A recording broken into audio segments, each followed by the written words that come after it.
पापान निवृत्तिर, अब किसी पाप कर्म से निवृत्त होने की भावना भी नहीं है, क्योंकि संभावना ही नहीं है। अगर हम इसको लौकिक शब्दों में ले तो कह रहे हैं नोवा पापान निवृत्तिर, मेरी पाप से निवृत्ति नहीं है, मतलब पापाचरण हो रहे हैं, नहीं, ऊपर वर्णन किया है। संतापम नेति चेता कथमपि, मेरे चित्त में कोई भी संताप स्पर्श ही नहीं कर सकता।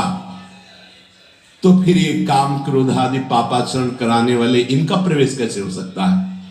तो कह रहे मेरी पाप से निवृत्ति नहीं, क्योंकि कर्ता भाव नहीं, तो ना सत्कर्म का लेश मात्र करने की तो फिर असत्कर्म कैसे?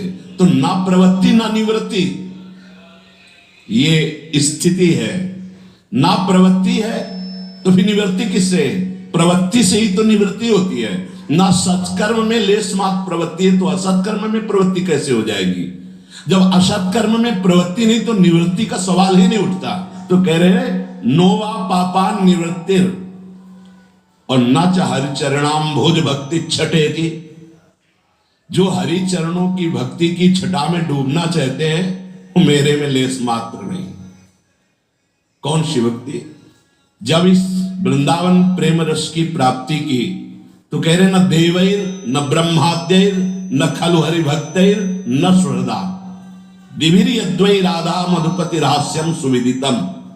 जो राधा और प्राण प्यारे माधव का ये एकांतिक प्रेम रस है, न यहाँ देवताओं का प्रवेश है, न ब्रह्मा जी मां भागवत है, न उनका प्रवेश है, न खलु हरिभक्तैर, न हरिभक्तों का प्रवेश है।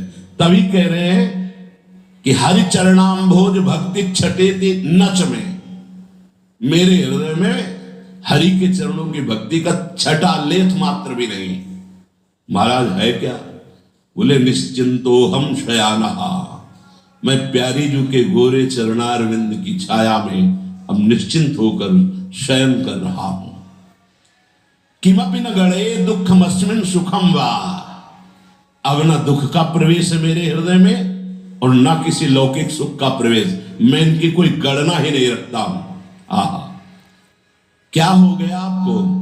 बोले श्री वृंदारण्य वासे भवसि दृढ़तरा चेतुमासे तदासे, मुझे अब वृंदावन का अखंड वास मिल गया और वो दृढ़तर हो गया। अब मेरी कोई आशा ही नहीं बची है। क्यों? जिसके प्राप्त करने के बाद कुछ प्राप्त करना बाकी नहीं रहता, जिसके जान लेने के बाद कुछ जानना बाकी नहीं रहता, वो श्यामा श्याम है। अब उनको जान गया